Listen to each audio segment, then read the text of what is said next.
we're going to be discussing going composable with Netlify.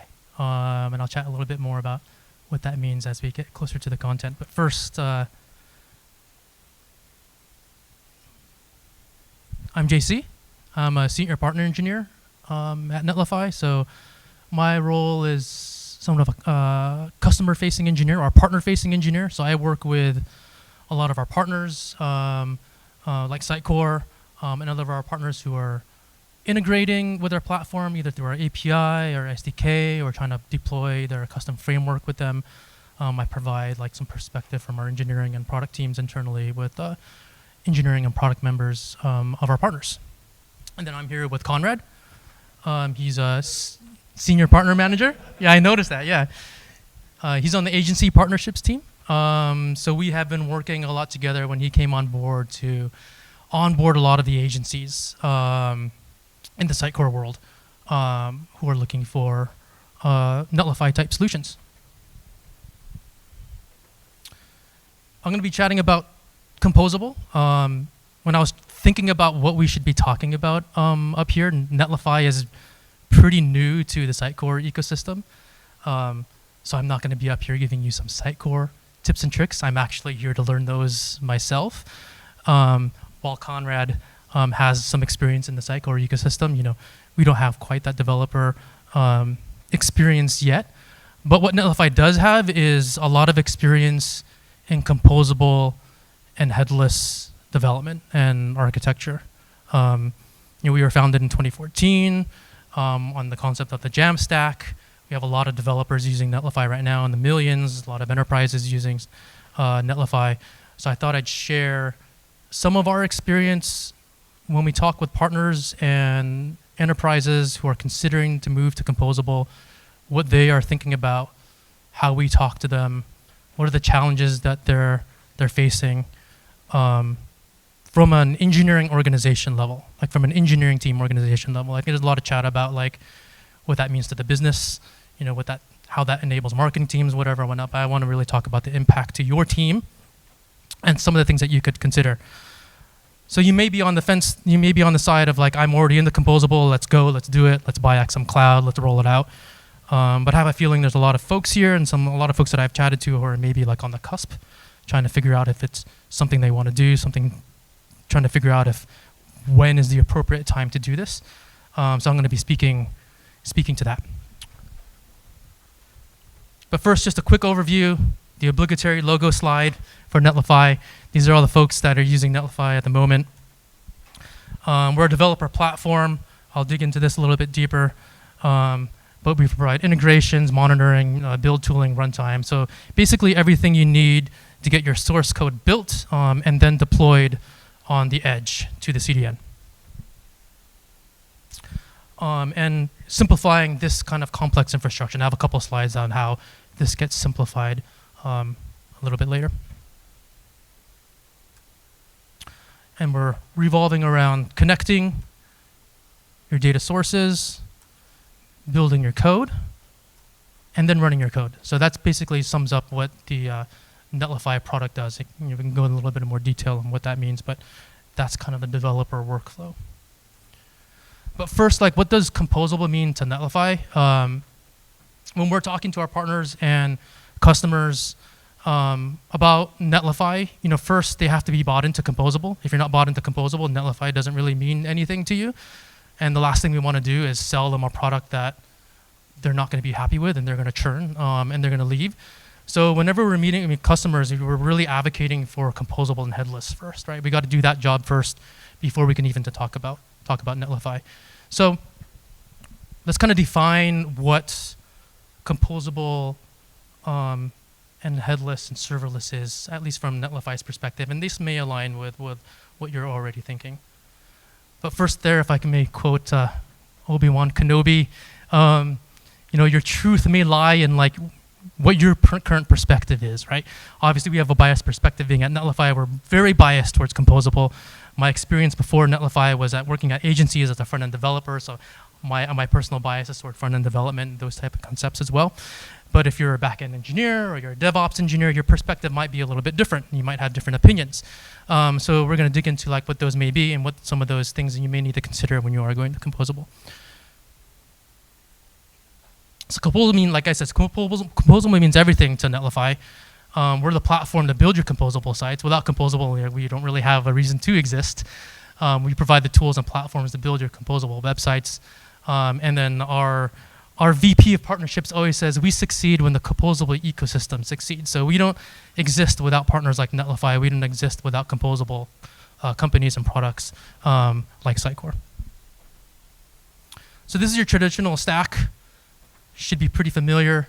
Your backend and all those services are running on the same front-end server same server as your front end, whether that's Next.js, Gatsby, or other JavaScript framework, all running together, all coupled together.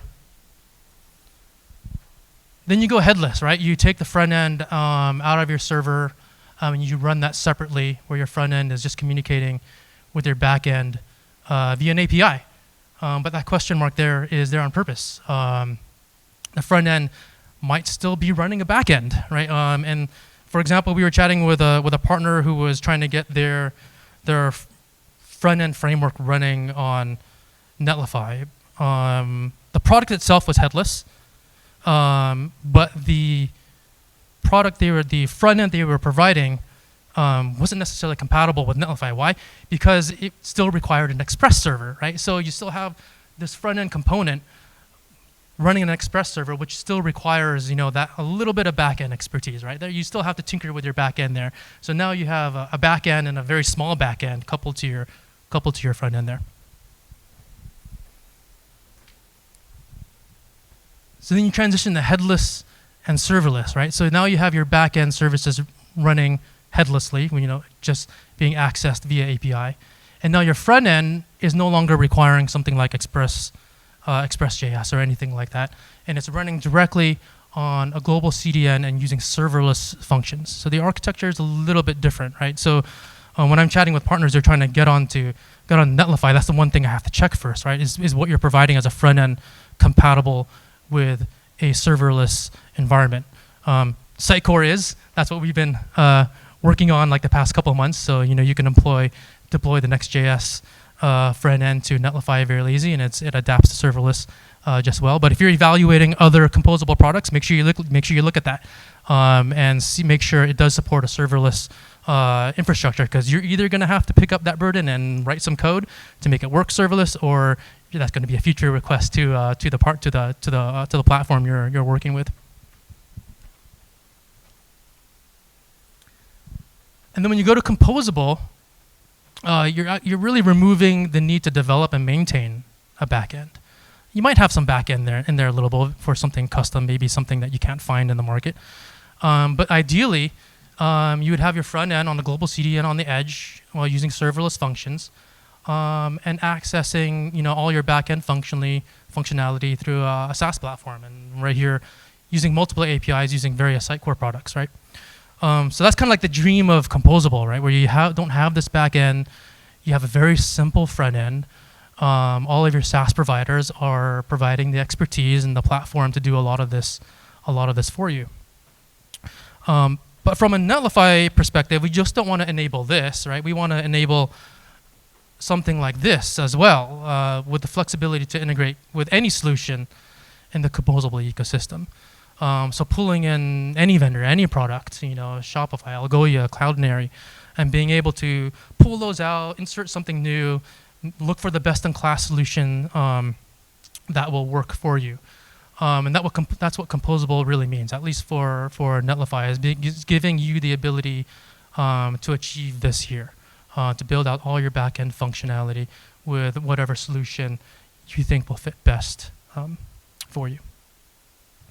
So like, some of this may sound familiar, some of this may be all in, some of this maybe that makes sense, but how is this going to impact me? How is this going to impact my team, my engineering team?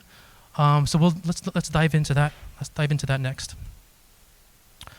But before we go to that, this is what your composable platform could look like on Netlify, where you have your frameworks layer, your developer workflow layer, which may include like how you use Git, how your source code is pulled in for Git and how we deploy to Git.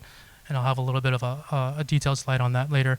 And then your collaboration layer, how you look at deploy previews, how you collaborate and give feedback on deploy previews and builds that are in progress. So assessing if Composable and Netlify is a fit for your organization. And this is based on a lot of the conversations I have with partners, a lot of the calls that I join with our solutions engineering team, a lot of calls with agencies, and even just over the past couple of days here, chatting with engineers and developers on the ground level who are actually going to do this work, kind of based on the conversations I've had with folks. So I think the first thing you need to consider when going composable and how we start the conversation with customers is asking like, what are your goals? And that may sound maybe salesy. If you get asked this question, you maybe think that we're trying to extract some secret information out of you. But like I said before, we want to make sure we're delivering a product that's going to fit your needs. And the last thing we want is we sell your product, you're going composable, you're on Netlify, and you decide that it's just too much of a burden, or you just don't want to work this way. You churn and you go back to the things you were doing before. So what are your goals as like an engineering team or engineering organization? What are you trying to improve, right? If you're looking at a new solution, a new way of doing things, I would hope that you're not looking for a new way of doing things just because it's a new way of doing things, right? I would hope that you're looking for some type of solution or something to improve, right? So some of those could possibly be, increase how often you can deploy to production. That's something that we see with a lot of customers where, maybe the way they're currently set up, they can deploy once a week, but using Netlify and going composable, you can maybe up that to maybe once a day, if that fits your organization. Provide more flexibility to front-end developers and engineers, giving your front-end developers a little bit more flexibility in how they build, what products they use, what frameworks they use, what type of libraries they pull in, how they deploy. Aligning your tech stack to the skill of your team. So take a look at your team. What skill sets do you have on your team? And does going composable kind of fit with that skill set? And then lastly, the true value I think of composability is more flexibility to implement third-party tools and platforms, right? So you can kind of use the building blocks that are provided by the composable ecosystem to build out a solution.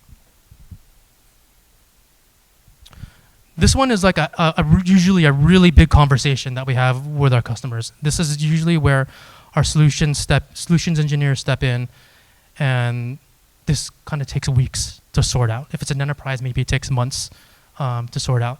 So just like asking yourselves, and maybe your solutions engineer yourself for Sitecore, and you're on XM Cloud and you're chatting with customers, ask them like what systems and processes are they using heavily? What are they invested in, right? Importantly, what are you willing to divest in? Like, what are you willing to give up? What are you willing to turn off, right? And lastly, as a former engineering manager, a few years ago, what's the emotional attachment to those systems and processes your team has maybe built over the last 2 or 3 years or longer, right? When you're moving to a new solution like this, you're potentially turning off systems that an engineer on your team has spent like their whole career at your company building and maintaining, right? That's their baby, right? So those are the type of things that you need to consider as like an engineering leader, an engineering team is like, what is the impact this is just gonna have on the morale of the team? So things that you might be invested in is like bespoke backend frameworks. Maybe you have a framework that is very custom to the way you work, or some libraries, in-house libraries that you've developed. Maybe you have some elaborate CI and build systems that are very custom tailored to how you work, right? Going back to when I worked at an agency, we spent a lot of time in the CI and build system. We had a whole big team of DevOps engineers who just kept this running for us to deploy constantly. It's a big investment. Infrastructure, right? Maybe you're on premise, or maybe you have your own AWS servers, Azure servers out there. All of that could potentially be replaced, right? And what is your software development life cycle? What are the working agreements with other teams? If you're a large organization, you're probably not the only engineering team or developer team that's involved in deploying a website, right? You have other engineering teams that you have dependencies on. If you're going composable, is that team bought into it, right? Is that team that you have to work with bought into that system? Is your QA team bought into that system, right? There's a lot of things that you have to consider, and it's not just I think a decision that you can make overnight, like I think some people have come to realize. And then lastly, which is a little bit more soft, like what is the core competency of your company?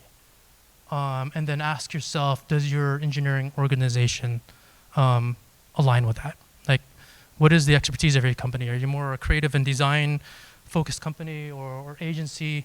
Are you more of a software engineering company? Are you focused on the user experience or the technology backing it?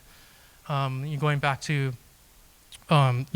my days when I was working at a large agency, working for a very large auto manufacturer. We were rolling out a website. It wasn't Sitecore, it was a competitor, but a very sizable website.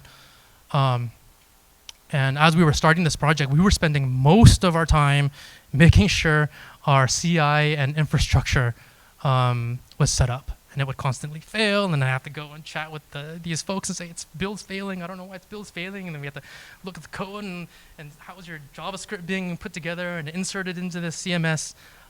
It's a large time investment. Once you get it right, maybe you can get it running smoothly, but there's a lot of investment there.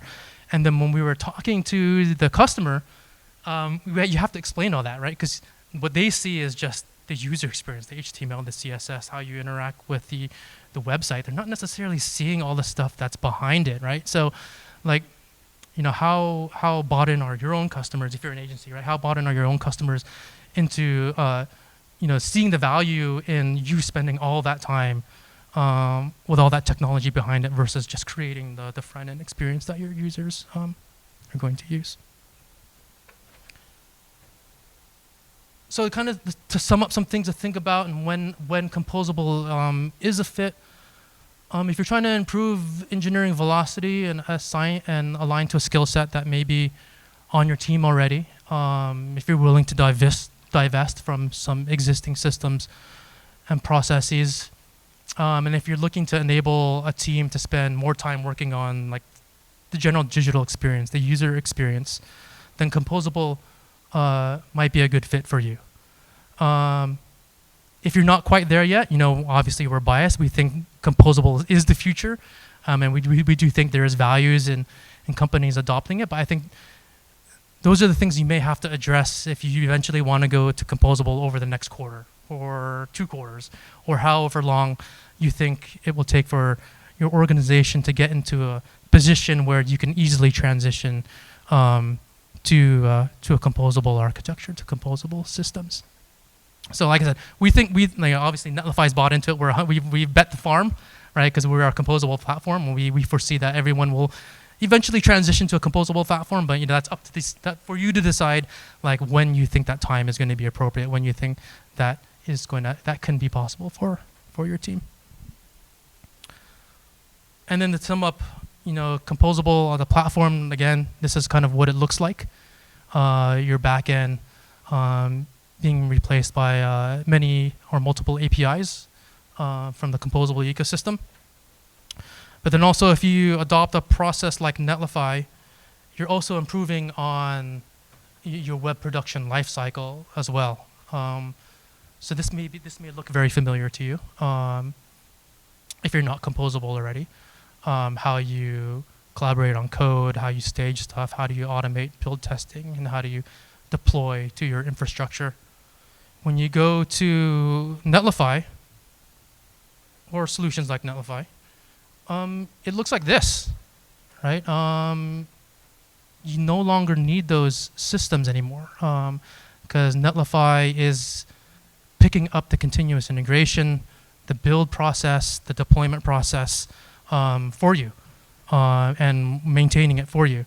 That's not to mention that you can't tap into that and customize it yourself. In fact, we've just introduced a new SDK a couple of weeks ago, which allows you to do, just that. So if you're a partner that wants to integrate with the system, or you just need to customize how Netlify works in general, You can tap into the build system. You could even generate your own UI within Netlify to customize how you enable or turn things off for websites that are running on Netlify.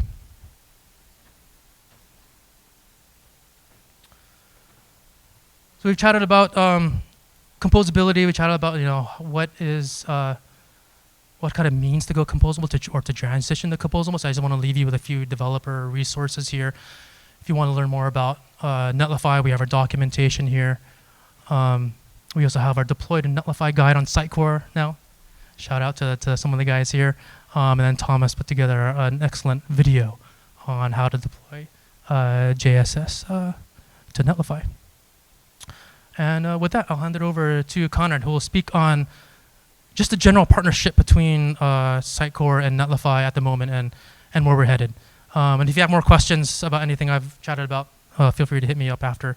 I could probably talk on that topic for hours. So would love to hear where you are in your decision-making process, where you are in considering going headless and composable, where you are in considering XM Cloud. And maybe there's some things that we could build at Netlify that would help you in that transition. So if you have some ideas or thoughts, feel free to hit me up.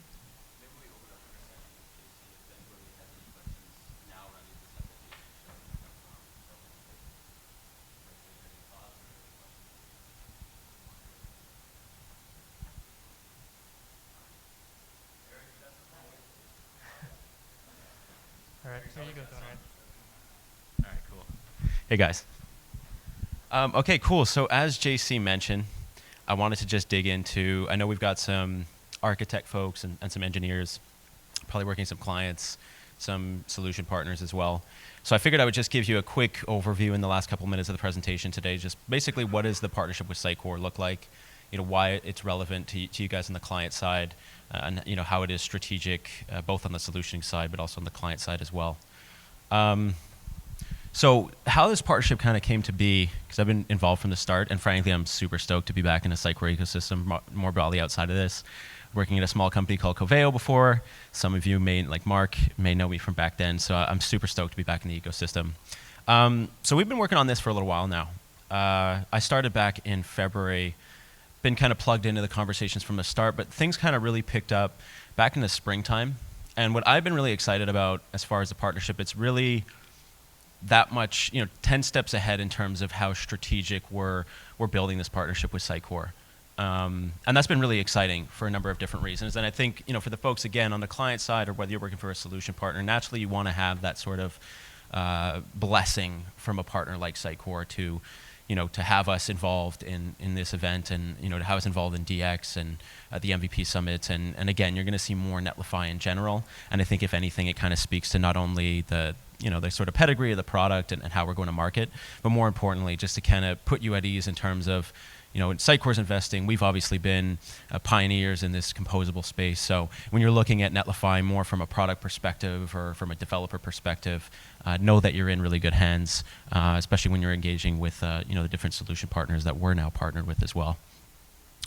Quick little overview, how are we different in terms of I'll call them the different options in the space, which I'm sure most of you folks that have been kind of messing around with, with Composable as a practice area or maybe evaluating moving in that direction. I'm sure as you start your journey and sort of look at the different options that are available, there's a number. Some require less work than others, of course. Some of the other vendors, of course, very present in the ecosystem, as are we now. But these are just kind of some of the different things. Some that are a little bit more at the commercial level, the first two. The third one that's maybe less, a little bit harder to quantify, but something that I wanted to point out, especially being in this ecosystem now since February. Just to kind of touch really quick on the first two, price to bit predictability, especially if you interface with some of the other options that are there. If you've gone to AWS, if you've gone to Azure, you'll notice that usually the main cost driver as it pertains to these different platforms that are available tends to be bandwidth consumption. What we noticed with this sort of way of structuring contracts is that you can run into some issues if you have bandwidth overage, and that might not necessarily have anything to do with the input that you've had in an implementation. And we noticed also, in terms of feedback coming from some of the customers that, that we've taken over from some of the different options that are out there, they've run into some problems maybe around pricing and around cost fluctuations over the term of a contract. So how we kind of structured our contracts. We wanted to, again, put clients at ease as much as possible. There is sort of a variable bandwidth component. Mind you, with the package you get through Sitecore, you do get a 2 terabytes per month of bandwidth, which is pretty solid. But again, being able to sort of predict the amount that you're going to be paying throughout the length of the contract, obviously on a client side, is very important. And that's something that we've kind of taken to heart and wanted to make sure to, to sort of structure that with all of our contracts. The second portion here, a lot of this stuff is table stakes and stuff that you would expect from a platform like Netlify, but wanted to just kind of zero in on, we have a couple additional options as far as Git repositories that you can pull from. Azure DevOps, I know, is one that's quite popular in the community. So I wanted to just kind of point that out that, we have a lot of these sort of advanced features that you would expect from a platform like Netlify, but there's also a couple little nuanced things in there that we offer as an add-on or some additional things on the legal side or, on the security side in particular that are becoming increasingly important with sort of this broader move to cloud. So those are all kind of services that we're offering. We have all the accreditations that you expect, SOC 2, ISO 27001. So again, trying to put clients at ease when it comes to those things. We're ready to rock as far as ensuring that we're meeting all of your security needs. The last one that again is kind of hard to quantify, but wanted to just mention it, especially being kind of out of the Sitecore ecosystem and now back involved with all the great folks in the ecosystem, is really how we sort of approach customer success, customer support, account management. We kind of take maybe a little bit of a different approach than some of the other options that are out there that are maybe a little bit more technical, tech focused in general. Naturally, of course, we have the pedigree to be able to have those conversations, but something that I've noticed and something I've been pretty excited about is a lot of the conversations we're getting now when we're engaging with maybe larger enterprises that have challenges they're trying to address over an extended timeline over 3 to 5+ years. That's really an area where, especially with customer success and our account management team, we're able to sort of speak to a real customer life cycle and how are we going to grow alongside you guys over the course of your investment in Netlify. So I wanted to kind of point that out because I think it's something that is again hard to quantify, but something that you definitely want to have when you're investing with with a partner like Netlify. So what are we selling today? And I'm just going to talk about specifically just the commercials as it pertains to Sitecore, because I think that's probably the most relevant this early on in the partnership. But not to dive into all the different components here. Basically, we wanted to take a more advanced, feature-heavy version of Netlify and offer it at a more reasonable price point. So basically, you're getting all of this stuff here on the right, and you can get it processed through Sitecore's contract. Specifically, if there's any reason that you want to process it outside of that, of course you can engage with us directly as well. But at the same time, you're getting a pretty good deal with this 30 case package, if I'm honest.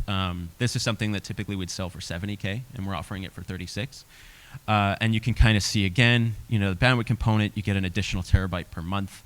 You also get better response times as far as our what we call our enterprise support tiering, and then of course again, table stakes type stuff as part of what we call our high performance edge network, and that 4.9 uptime SLA on the CDN to make sure that if everything else will go down before Netlify does.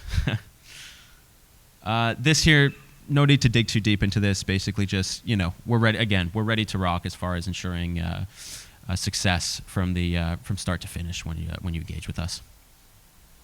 What are the impacts that we're having as far as from a client perspective? Here you have just a couple examples, and I mean JC touched on this stuff as well, and I'm sure this is nothing new to you guys as far as KPIs with this type of platform. It might be a little bit new if you're kind of newer to Composable, but again, significant reduction in developer hours for a company like Unilever. And we're kind of, as we move more in the direction of signing additional enterprises like Unilever and sort of troubleshooting their, these kind of very complex challenges, things like time to value, reducing time to value and getting some, ultimately getting projects and getting some sites live to be able to sort of prove out the value of, some of these projects is really important. And that's really what we've accomplished with Zurich Insurance, who's sort of our flagship XM Cloud client. We signed these guys back in June. They managed to get up and running in, I think, a 2-week period with a couple sites. So they now they're continuing to invest. They actually approached us about a case study, which is great. But again, it just kind of speaks to sort of where we're at from a market perspective. But more importantly, the people that are speaking highly of Netlify are, it starts with the architects and the engineers, and I think that's really important when you're looking at a platform like this. It has to work. It has to be easy to interface with. And the person who's really been leading things as far as Zurich is concerned is one of the architects who is directly involved in the project. So, yeah, last but not least, I know I'm right at time here, but just wanted to call out some of the additional, maybe more, broader kind of, developer and engineer-centric type of marketing material that are coming out of some of our solution partners. So wanted to call out specifically, it sees on the audience here, but Market Proficient has been incredibly awesome to work with so far. He's super knowledgeable about everything we're doing on the Netlify side. A lot we have going on outside of just this reseller package as far as different products and all this fun stuff. But again, you can kind of see that there's a lot of really good material and really good documentation. And then of course from the Netlify side, that's I'd say an area that we're pretty solid in. And then lastly, far on the right there, that is actually a LinkedIn blog post that speaks all around the kind of intricate details from an architect's perspective about what went into getting Zurich live on XM Cloud and deployed on Netlify. So with that, I see we're at time here. If there's, like JC mentioned, if there's any questions, feel free to grab us afterwards. There's a lot we didn't cover on this slide, but we just kind of wanted to, one, bring you up to speed around sort of what we've been doing outside of Sitecore ecosystem and where we're coming from with Composable. But then also, again, just kind of giving you an idea where we're coming from as far as, different metrics and commercials as well. But thanks a ton for joining us today. It's awesome to be back in the mix here. Awesome.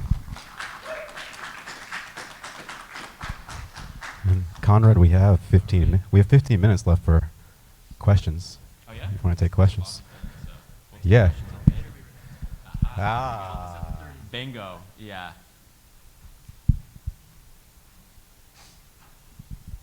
I have some dumb questions. Can you go back to the $36,000 slide? Yeah, sure. Yeah, there we go. Okay. On the bottom, trust me, it's dumb. Can you explain examples of what edge functions, build, and extra seats mean? I think I know what you mean, but I want to make sure.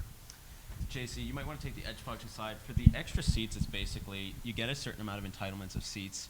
And that's a good question, because one thing I didn't mention is instead of leading with the bandwidth, we're leading with basically the people that actually interface and are developing within Netlify. And that's how we quantify seats or users. But we also have outside of what are, I guess, build seats, if you will, you can also have, through what we call deploy previews, you can also basically send like snapshots of certain versions of the site to folks that are not actively developing in Netlify, and basically give them an idea of like new iterations of the site and be able to roll that back easily as well. But seats are basically the number of people that are actually in the platform and coding and developing. And then JC, did you want to mention about edge functions? Yes. Okay, here we go. Back on. I think you mentioned build minutes, so that's just like your build time, your scripts. So when Netlify is pulling your code out, executing your build scripts, so that from that time to when it's ready to deploy, that's build minutes. And then edge functions, I should probably mention like serverless functions as well. So if you're thinking in Next.js terms, if you're deploying Next.js on Netlify, your server-side rendering, your SSR is going to consume serverless function invocations. Your middleware rewrites will consume edge function invocations. Any other questions? Good, I can ask. Oh.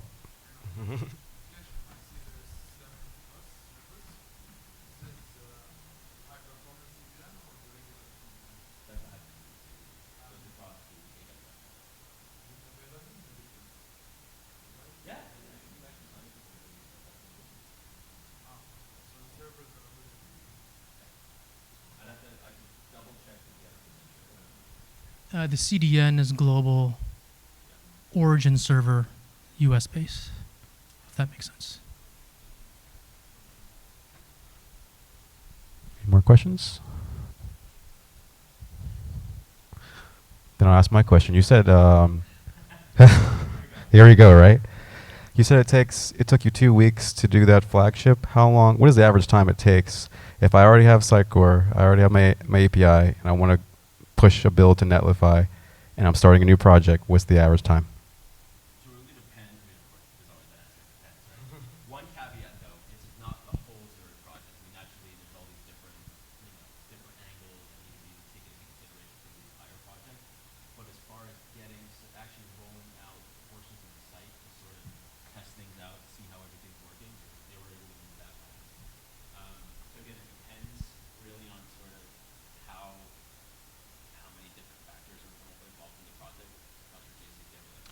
Yeah, I think, if you already have XM Cloud set up, your site already authored and stuff.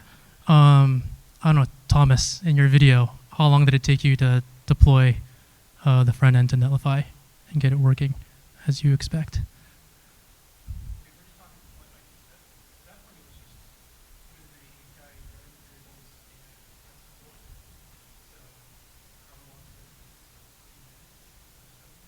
Yeah, I mean, so if you have all that prepared, and you're kind of using maybe, I don't know, default configuration, I guess there's probably a lot of custom things you can do. Probably a few minutes, yeah.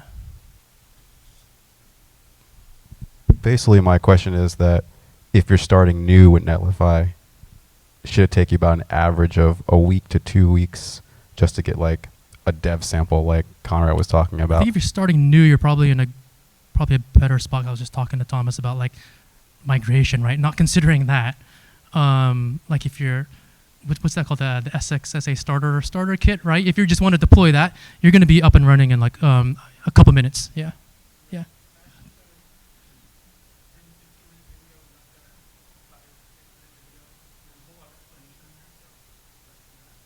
Yeah, and then from that point on, every time you push to your Git repos, it triggers the build as well. So then you're just set up for continuous integration from that moment forward.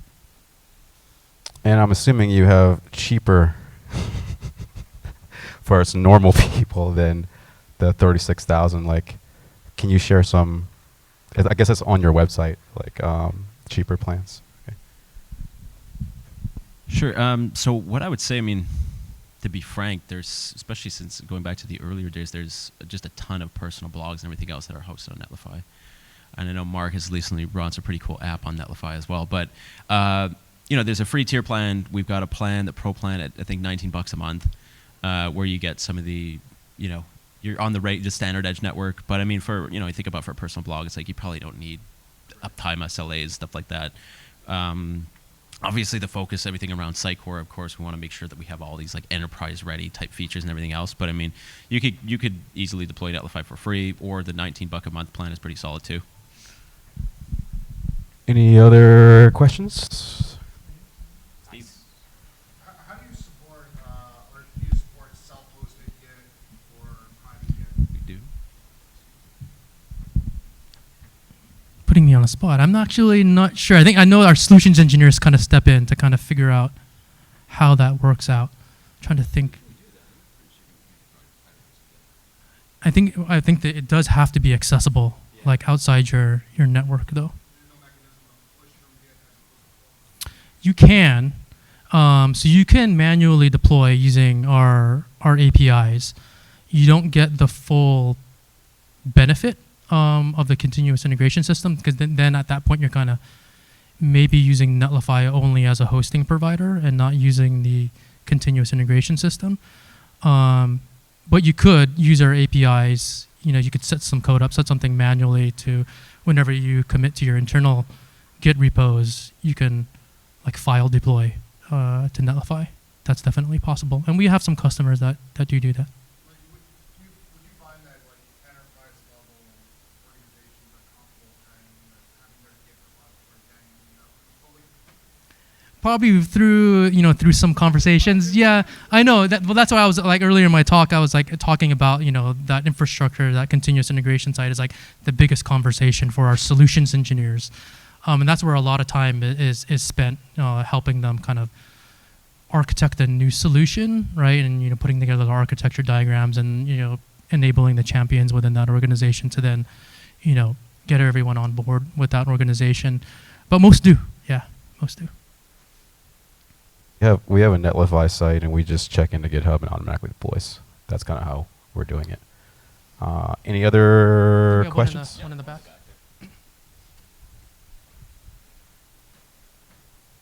I'd just like to keep you active. With the vast adoption of Next.js in the Sitecore ecosystem, how do you find that Netlify compares with Vercel? I'm going to just say it, in rolling out the features of Next.js, things like ISR, things like Next Image, right? Is there a lag in getting those features up and running on Netlify versus For Obviously, there's going to be a little bit of a lag there. I think hope I'm not like speaking for our frameworks engineers out of turn here, but I think it's like 2 to 3 weeks. I think we want to be up to date with stuff. Honestly, I think we fell behind just a little bit when I was working with some folks here on the Sitecore side on some things. To be honest, I think if you want to be on the bleeding edge, like the bleeding edge of Next.js, Vercel is a great option, right? If you just want to be on that bleeding edge and deploy every single update that they're rolling out. What we find working with customers, especially the enterprises, they don't necessarily need to be on that bleeding edge. They're looking for stability, and usually they just kind of lock in, right? They just kind of lock into a version and assess the new versions that come out, and that has to be assessed by who knows how many people at their organization before they implement a new version. So that's the customers that we usually engage with. So I would say that, a few weeks, we'll probably be up to date. But honestly, if you want to be on that bleeding edge, that's what Vercel is great for.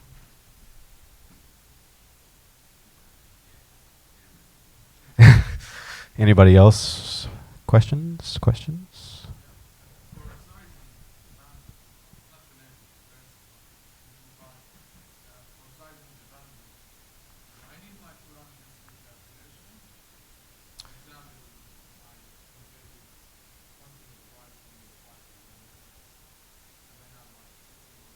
Mm-hmm.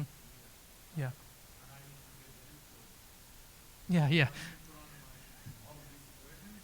Yeah, I know. Like, when we have these conversations, like some people I talk to on the Netlify side, it's like, don't they know how much bandwidth they use? It's like, not really. Some people don't know how much bandwidth they use. I will say that this 2 terabytes a month is based on all the customers that we've onboarded, to this date since we split up the partnership, and most of our enterprise customers fall under that 2 terabyte limit. So that's just based on our experience with customers already. When it comes to measuring your bandwidth, this is where our solutions engineers step in.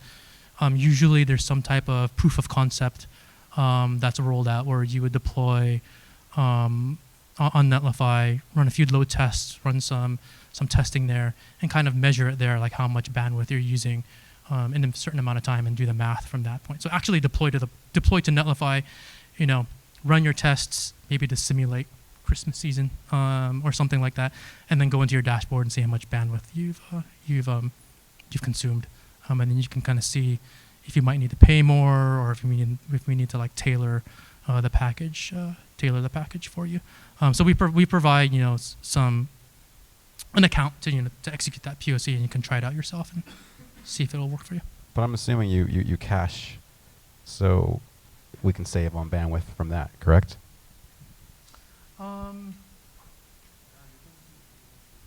Yeah, it's bandwidth from our CDN, so not necessarily from the origin. Yeah.